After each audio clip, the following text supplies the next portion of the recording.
과 그리고 또한 다음번에 한 번 더 걸쳐서 나만 장군에 대한 이야기를 함께 나누기를 원합니다. 그래서 사실은 오늘은 전반부 편이고 다음번에는 이제 후반부 쪽을 이렇게 다룰 예정인데요. 특별히 오늘 배경으로 나타나고 있는 아람 왕국이라고 하는 그 아람 왕이 나타납니다. 근데 이 아람 왕국은 굉장히 당대의 제국이었습니다. 물론 지금 현재 열왕기 하에 나타나 있는 이 아람 왕국은 그 발흥기죠. 굉장히 신흥 세력으로서 그 세력이 이렇게 팽창되고 있는 그런 나라이기는 했고, 아주 그 완벽하게 전성기를 이루고 있을 때는 아직은 아닙니다만은, 그러나 훗날 아람 왕국은 굉장히 커다란 당대의 제국을 이루게 됩니다. 그래서 아람어는 그 당시에 중동 전 지역에 사용되는 공용어로서의 위치를 차지하게 되죠. 그 언어의 영향력이 얼마나 컸던지 몇백 년이 흐른 예수님 당시에도 이스라엘 지역에서 이 아람어가 일상용으로 사용되었을 정도입니다. 이처럼 한 나라의 언어가 지역을 넘어서 국경을 넘어서 공용어로서 이렇게 쓰인다라고 하는 말의 의미는 그만큼 이 아람이라고 하는 나라가 그 당시에 영향력이 있고 굉장히 강대한 제국을 이루었다라는 것을 우리들에게 보여줍니다. 그래서 십자가 위에서 예수님께서 하신 말씀 가운데 여러분들이 잘 알고 계시는 나의 하나님 어찌하여 나를 버리셨나이까 엘리 엘리 라마 슈박타니라고 하는 그 단어도, 그 문장도 아람어이죠. 그런가 하면 골고다라고 하는 단어도 역시 그 해골이라고 하는 뜻을 가지고 있는 그 아람어이기도 합니다. 이처럼 예수님께서 사용하셨던 그 당시의 언어들을 보면은 굉장히 많은 아람어들이 나타나고 있는 것을 볼 수가 있습니다. 아마도 예수님 당시 때의 공용어가 히브리어와 더불어서 아람어가 같이 사용되지 않았나라는 생각이 듭니다. 그만큼 아람 왕국의 영향력은 당대뿐만 아니라 몇백 년 후에도 미칠 만큼 강대한 제국을 이루는, 오늘날로 말하면 미국과 같은 그런 강대한 나라였던 것이죠. 그 강대한 왕국의 군대 장관이라고 한다면 그 권세라고 하는 것이 일반 웬만한 나라의 왕보다 훨씬 더 그 권세가 있는 그런 자리였습니다. 뭐 우리나라도 그렇지 않습니까? 미국의 국무장관이 이렇게 온다 그러면 대통령이 가서 이렇게 이제 같이 맞이하고 이렇게 얘기를 하는데, 어떻게 보면은 물론 그 격으로 따지면 대통령이 더 높은 위치에 국가 원수이지만, 그러나 파워를 보면은 대한민국의 대통령보다 미국의 국무장관이 훨씬 더 파워가 있지 않을까, 이런 생각을 해보는 거죠. 그만큼 이 나만이라고 하는 군대 장관은 웬만한 나라의 왕보다 권세가 더 있었던 그런 인물이었습니다. 우선 이 나만이라고 하는 인물에 대해서 성경이 말하는 바를 우리가 같이 한번 살펴보죠. 1절 말씀 우리 같이 읽어보도록 하겠습니다. 1절 말씀 시작. 아람 왕의 군대 장관 나아만은 그의 주인 앞에서 크고 존귀한 자니 이는 여호와께서 전에 그에게 아람을 구원하게 하셨습니다. 그는 큰 용사이나 나병 환자더라. 우선 오늘 본 말씀을 통해서 이 나만 장군에게 있는 것이 무엇인지 그것을 한번 살펴보도록 하죠. 여러분들이 생각하기에는 이 나만 장군에게 무엇이 있었다고 생각을 하십니까? 우리가 아까 살펴보았던 것처럼 첫째는 굉장히 엄청난 권력이 그에게 있었죠. 당대의 제국인 아람 왕과 독대할 수 있는 그런 정도의 권력입니다. 그리고 아람 왕이 그의 병세에 대해서 친히 편지를 써서 부탁할 만큼 왕의 총애를 받고 있는 사람으로서 이 군대 장관이라고 하는 직책은 세상의 권력에 있어서는 그 누구에게도 뒤지지 않는 그런 힘을 가진 자리였습니다. 권력이 있었고 또 그에게 무엇이 있었을까요? 그에게는 재물이 있었습니다. 재물이 돈 때문에 누구에게 아쉬운 소리를 해본 적이 없고 그럴 필요도 없는 사람이었으며 수많은 종과 그리고 노예를 거느린 사람이었습니다. 그에게 있던 것은 또 무엇이 있었을까요? 여러분들이 생각하기엔 이 두 가지 외에, 권력과 재물 외에 또 무엇이 있었을까요? 그에게는 그를 사랑하고 염려해주는 아내가 있었습니다. 남편의 병을 고치기 위해서는 아주 보잘것없는 여종의 말 한마디 놓치지 않고 귀를 기울일 만큼 현명하고 자상한 아내를 둔 그런 사람이었습니다. 그뿐만 아니라 나만 장군은 아랫사람들의 존경을 한 몸에 받고 있었던 것처럼 보입니다. 3절 말씀을 같이 한번 볼까요? 3절 말씀 함께 읽어봅니다. 시작. 그의 여주인에게 이르되 우리 주인이 사마리아에 계신 선지자 앞에 계셨으면 좋겠나이다. 그가 그 나병을 고치리이다 하는지라. 만약에 말이죠, 나만 장군이 아랫사람들에게 존경도 받지 못하고 그리고 인색하고 그리고 아랫사람들을 학대하는 그런 사람이었다고 한다면 이스라엘에서 잡혀온, 전쟁포로로 잡혀온 이 어린 여종이 자기 주인의 처지를 이렇게 안타까워하지도 않았을 것입니다. 그리고 굳이 그 병을 고칠 수 있는 방법에 대해서 이야기할 필요가 없겠죠. 만약에 원성을 받는 사람이라고 한다면 그거 잘 됐다, 당신은 그렇게 병에 걸려서 고통이나 당하다가 죽어라, 이렇게 이야기를 하겠죠. 그러나 그 이스라엘에서 온 이 여종이, 어린 여종이 자기 주인의 처지를 안타까워하며 이렇게 방법을 이야기하고 있는 모습을 보면 그는 아랫사람들에게 웬만큼 굉장한 존경을 받고 있는 인물이었음을 볼 수가 있습니다. 군대를 지휘하는 장관이었으니까 그는 무예가 출중했겠죠. 그리고 근력에 있어서 그 누구에게도 뒤지지 않는 그런 건강하고 민첩한 사람이었음에 분명합니다. 물론 나병에 걸리기 전까지 말이죠. 게다가 제국의 군대 장관이라고 한다면 병법과 지혜에 있어서 아주 출중하지 않으면 이런 높은 자리에 올라가기가 어려웠을 것입니다. 한마디로 나만 장군은 세상 사람들의 관점에서 볼 때 갖고 싶은 모든 것을 다 가진 사람이었습니다. 성공한 사람이었고 세상에 부러워할 것이 없는 그런 사람이었습니다. 오늘 본문 말씀에도 보면 당대의 아람 왕의 이름은 나타나지 않지만 그 주인공인 나만의 이름은 오늘 여기 본문에 등장하고 있는 것이죠.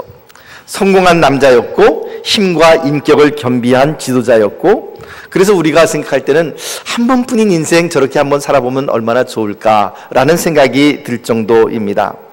그러나 인간 나만에 대한 열광과 감탄은 1절 마지막에 짤막하게 덧붙여진 한 단어에 의하여 우르르 무너져 내립니다. 그는 나병 환자였습니다.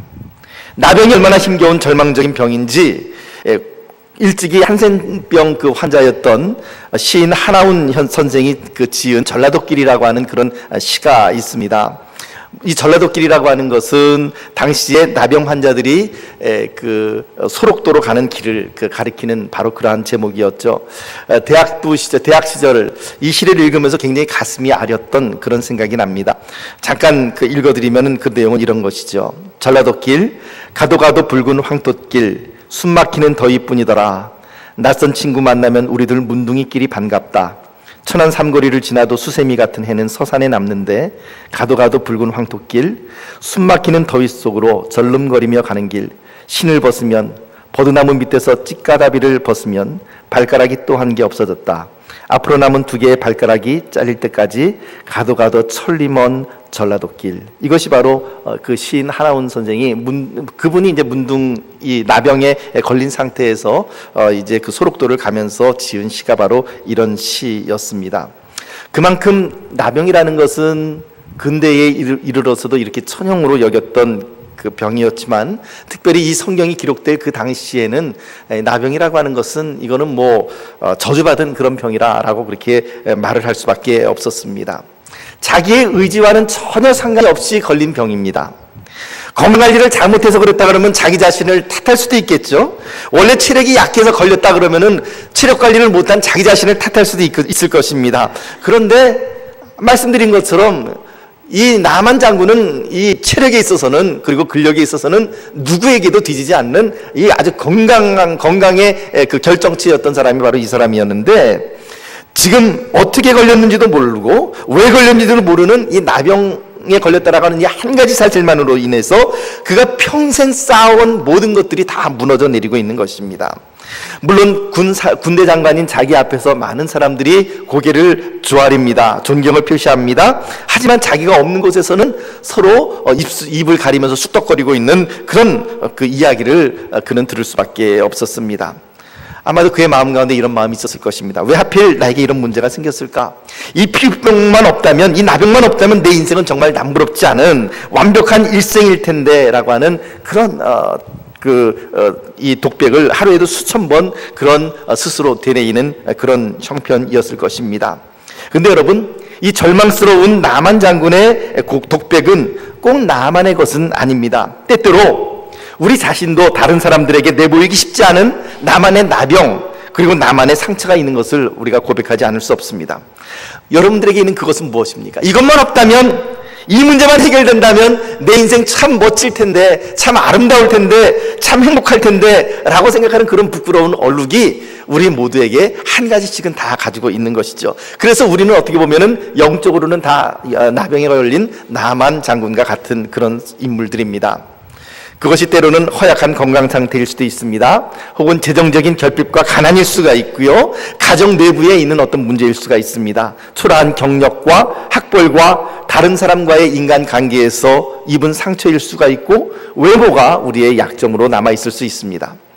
그런데 그 치명적인 약점을 극복하고 또 그것을 잊기 위해서, 우리는 감추기 위해서 얼마나 남모르게 엄청난 에너지를 쏟아붓고 있는지요.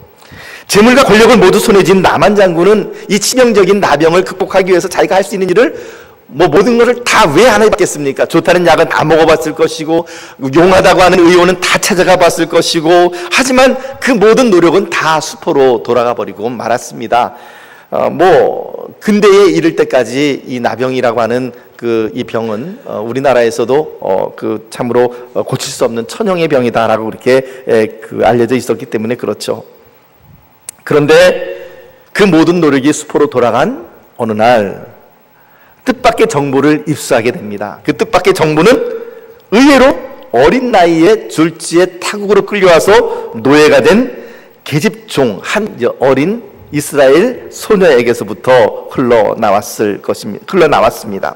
그녀는 아람을 원수처럼 생각할 수도 있었고, 아람 군대의 총사령관인 나만을 향해 속으로 일을 갈 수도 있었습니다. 그러나 그녀는 자기의 주인인 나만의 고통을 불쌍히 여겼습니다. 그래서 조심스럽게, 그리고 또한 적극적으로 자기가 모시는 나만의 부인에게 이렇게 한마디를 합니다.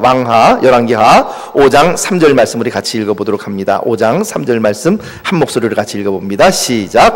그의 여주인에게 이르되 우리 주인이 사마리아에 계신 선지자 앞에 계셨으면 좋겠나이다. 그가 그 나병을 고치리이다 하는지라. 이 계집종이, 이 어린 소녀가 엘리사 선지자가 이적을 베푸는 것을 그의 눈으로 보았을까요? 아마 제가 봤을 때는 자기 눈으로 직접 본 것은 아닐 것입니다. 그러나 많은 사람들에 의해서 이 계집종은 엘리사 선지자에게 어떤 능력이 있는지, 그리고 그가 얼마나 많은 사람들을 고쳐 주었는지를 아마 굉장히 많이 들었던 것 같습니다. 그래서 이제 그녀는 여주인에게 그렇게 말을 하는 것이죠. 우리 주인이 나만 장군이 사마리아에 있는 선지자 앞에 계셨더라면 좋았을 텐데요. 그분이라면 분명히 무슨 방법을 찾아서 나병을 고쳐 주실 것입니다 라고 하는 이런 이야기를 전하고 있는 것이죠.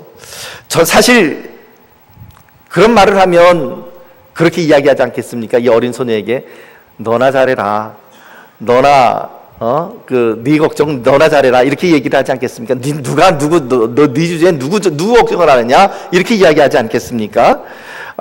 보잘것없는 전쟁포로로 이방 나라의 종이 되었습니다.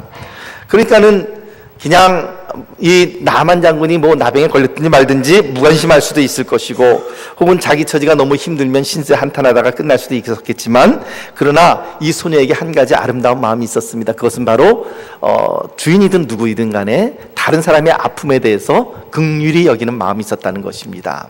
사랑하는 성도 여러분, 이런 마음이 우리 모두에게 있게 되기를 바랍니다. 다른 사람들의 아픔과 그리고 다른 사람들의 어려움을 보게 되면, 그것이 이방 사람이든지 그것이 혹은 교회 안의 식구이든지 누구이든지 간에 긍휼의 마음을 가지고 사람을 품어줄 줄 아는 그런 아름다운 마음이 우리들에게 또한 있어야 할 것임을 성경 말씀이 우리들에게 보여줍니다. 결국 그 소녀는 자신의 처지와는 관계없는 주변 사람의 고통에 대해서 민감하고, 그리고 도우려고 했고, 그리고 그녀는 나이가 어린 여종이지만 하나님의 엄청난 구원 역사에서 굉장히 커다란 역할을 감당하게 됩니다.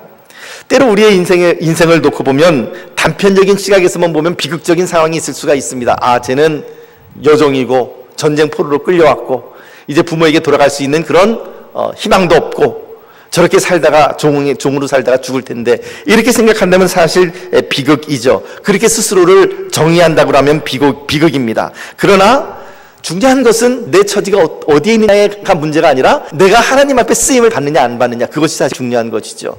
요셉 같은 경우도 그랬고요. 그리고 다른 성경의 위인들을 모세도 그랬고, 다른 성경의 위인들을 바라보면 가장 어려운 인생의 가장 낙담하고 절망적인 상황에 떨어졌을 때에도 하나님을 향한 마음을 거두지 아니하고 하나님을 바라봄으로써 인하여서 놀랍게 하나님께서 그를 높여주고 있는 모습을 우리가 바라봅니다. 결국 하나님 쓰시기에 따라서 현재의 비극적인 상황은 오히려 놀라운 축복으로 변할 수 있는 것이죠. 그녀가 전쟁포로가 된 것이 나만의 나병 치료에 결정적 도움을 주게 될지, 그리고 나만이라고 하는 이 한 사람이 이 여호와 하나님을 믿는 그런 성도가 될 수 있게 될지 누가 알았겠습니까? 사랑하는 성도 여러분, 이 모습을 보면서 때로는 우리의 모습이 꼭 내가 뛰어나고 내가 재물이 많고 내가 배운 게 많아서 내가 언변이 뛰어나서 그래야만 축복의 통로가 되는 것이 결코 아님을 우리는 알 수 있습니다. 중요한 건 무엇일까요? 다른 사람의 아픔에 대해서 열린 마음을 가지고 있는 것, 긍휼의 마음을 가지고 있는 것, 그리고 순종하는 마음으로 하나님께서 나에게 주시는 말씀을 그에게 전달해 줄 수 있는 것, 이것이 말로 가장 중요한 것입니다. 나만 장군 역시 마찬가지입니다. 그깟 계집종의 말을 가지고 라고 흘려보낼 수도 있었겠죠. 그러나 그러기에는 그의 상태가 너무 절망적이었습니다. 다른 방법이 없었습니다. 하나님께서 예비하신 사람이라고 한다면 그저 남들이 그냥 무심코 흘려 넘길 말에도 굉장히 심각하게 반응을 하는 모습을 볼 수가 있습니다. 바로 이 나만 장군이 바로 그런 경우이죠. 그냥 흘려보낼 수 있지만 거기에 대해서 민감하게 반응을 하고 귀를 세우고 그리고 거기에 대해서 실행을 옮기게 되는 것입니다. 그러므로 우리가 사도 바울이 이야기하는 것처럼 때를 얻든지 못 얻든지 항상 복음을 증거해야 될 이유가 거기에 있습니다. 늘 하나님의 구원의 이야기, 늘 하나님의 은혜에 관한 이야기를 입버릇처럼 말을 해야 될 필요가 있습니다. 본문에 나오는 계집종처럼 지나가는 말로라도 하나님의 사람, 하나님의 뜻에 대해서 이야기를 하면 그 이야기를 듣고 하나님께서 선택한 사람은 거기서 반응을 하게 되어 있기 때문에 그렇습니다. 내가 하는 말, 내가 누군가에게 전해주는 그 위로의 말 한마디, 그리고 내가 누구에게 전해주는 예수 그리스도에 대한 복음의 한 말씀, 그 말씀이 준비된 그 누군가에게는 하나님의 타이밍에 그 사람이 그 말을 붙잡고 내 말을 붙잡고 살아날 수 있기 때문에 우리는 반드시 늘 때를 얻든지 못 얻든지 하나님의 말씀을 증거해야만 하는 것이죠. 나만이 아람 왕에게 이제 이 사실을 고합니다. 도움을 청합니다. 그러자 왕이 기꺼이 나만을 돕기 위해 나섭니다. 나라에 그토록 큰 공을 세운, 지금 본문 말씀 보면은 여호와께서 전에 그에게 아람을 구원하게 하셨습니다. 이렇게 하는 걸 보니까 나라를 굉장히 그 어려운 위기 가운데서 구해낸 이 전쟁 영웅입니다. 그래서 이 전쟁 영웅을 왕은 기꺼이 나만 장군을 돕기 위해서 이제 나서게 되죠. 즉시로 은 10달란트, 금 6,000개, 의복 10벌을 나하만에게 주어서 이스라엘로 가게 합니다. 금 6,000개는 68.4kg 정도 되는 그런 그 무게고요. 은 10달란트는 한 달란트가 34kg 정도 되니까는 340kg 정도에 해당하는 엄청난 무게였습니다.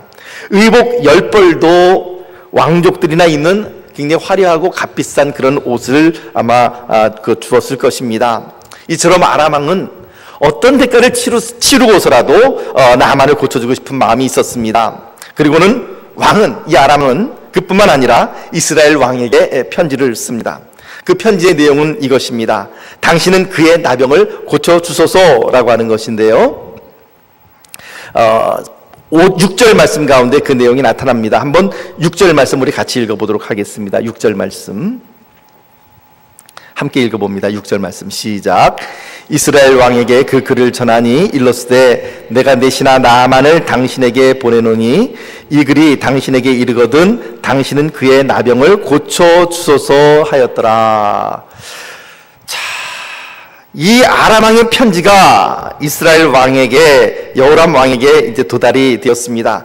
그런데 이 여호람 왕이 이 편지를 읽자마자 어떻게 됐습니까? 보인 반응이 무엇입니까? 7절 말씀 한번 볼까요? 우리 7절 말씀 함께 읽어봅니다. 시작. 이스라엘 왕이 그거를 읽고 자기 옷을 찢으며 이르되 내가 사람을 죽이고 살리는 하나님이냐? 그가 어찌하여 사람을 내게로 보내 그의 나병을 고치라 하느냐? 너희는 깊이 생각하고 저 왕이 틈을 타서 나와 더불어 시비하려 함인 줄 알라 하니라. 지금 이 편지를 읽자마자 여호람 왕이 한 것은 무슨 말이냐면 두려움에 사로잡혀서 굉장히 부정적인 말을 지금 쏟아내고 있는 것을 볼 수가 있습니다. 내가 사람을 죽이고 살리는 하나님이냐? 맞죠, 사실. 이 왕의, 이스라엘 왕의 말은 사실은 맞습니다. 그가 어떻게 나병을 고칠 수 있겠습니까? 그런데 그 말이 맞는 말임에도 불구하고 이제 지금 이야기하고 있는 것은 굉장히 부정적인 어투로 이야기를 합니다. 이제 우리 끝났다라고 하는 것이죠. 이 아람 왕이 우리들에게 전쟁을 걸어오려고 지금 이렇게 핑계를 잡고 보낸 것이다 라고 이야기를 합니다. 옷을 찢으면서 그 입에서 절망적인 소리만을 쏟아놓고 있는 것입니다. 여러분, 물론 아람 왕, 이제 이스라엘 왕, 여호람 왕이 지금 그렇게 해석을 하고 있을 수 있겠지만, 해석할 수 있겠지만, 사실 우리가 알고 있는, 지금까지 살펴본 바로는 이 아람 왕이 이 편지를 보냈을 때는 시비를 걸려고 보낸 것이었습니까? 그건 아니었죠.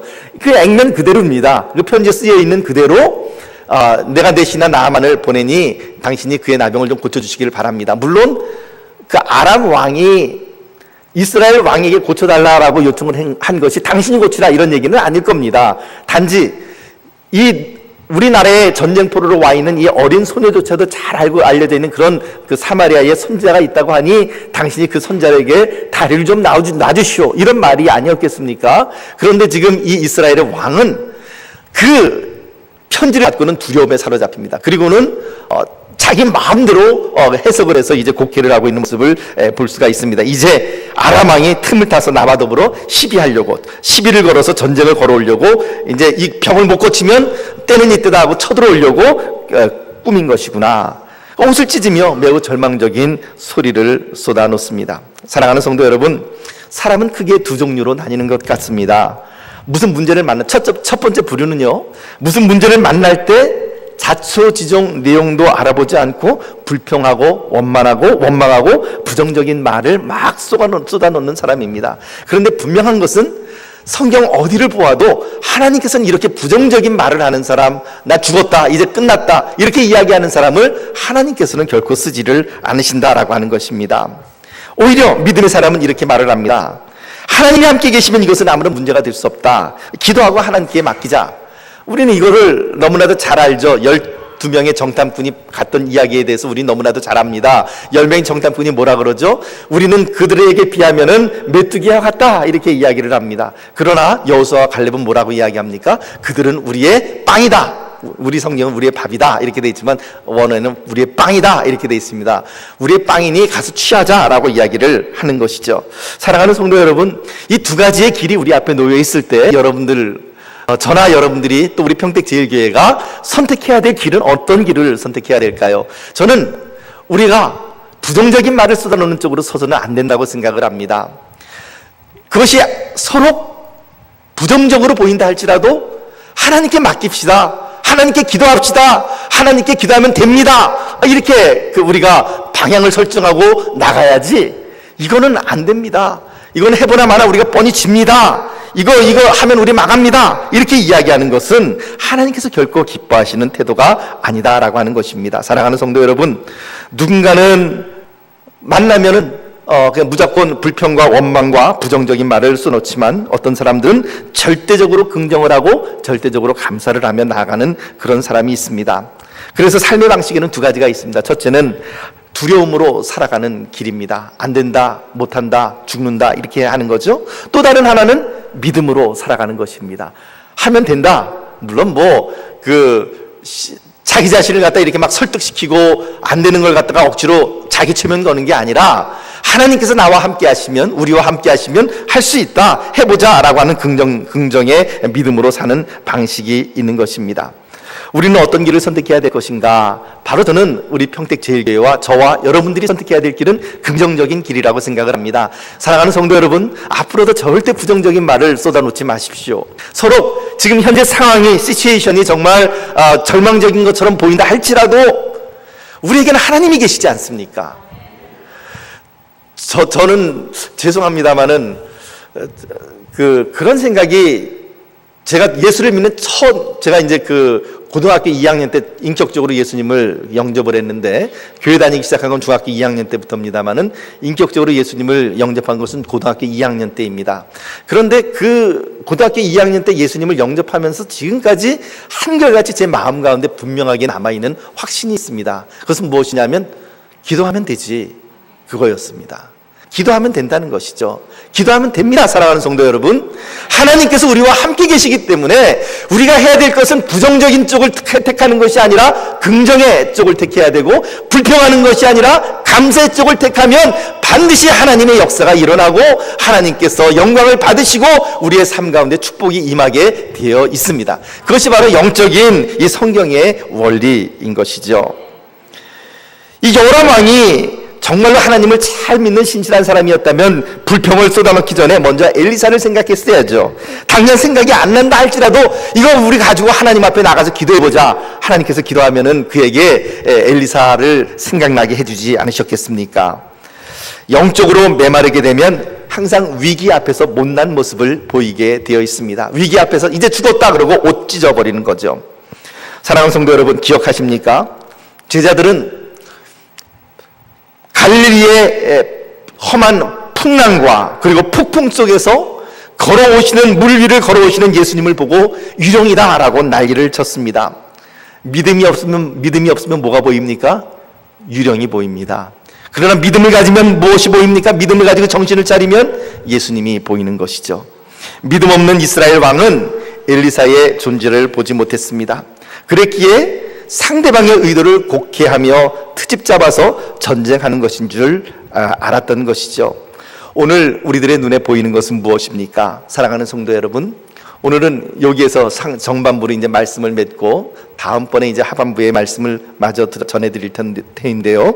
오늘 우리들의 눈에는 무엇이 보입니까? 사랑하는 성도 여러분, 내 안에 계신 예수 그리스도, 언제든지 나와 함께 계시는 주님, 그분 앞에 구하기만 하면 물 위를 걸어오신 우리 주님, 그리고 오병이어로 15,000명에 되는 사람들을 먹이고도 12강줄이가 남게 남겨주셨던 놀라운 그 능력의 주님, 그 능력의 주님을 우리는 체험할 수 있게 될 것입니다.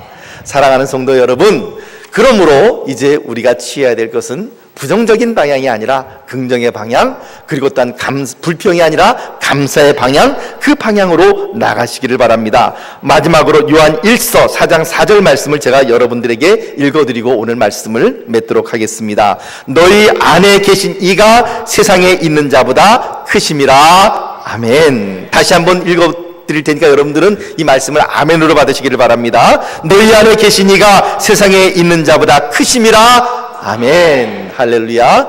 그렇게 말씀을 따라 우리 주님을 붙잡으시며 한 걸음 한 걸음 승리해 나가시는 저와 여러분들이 되시기를 예수님의 이름으로 축복합니다. 기도하겠습니다.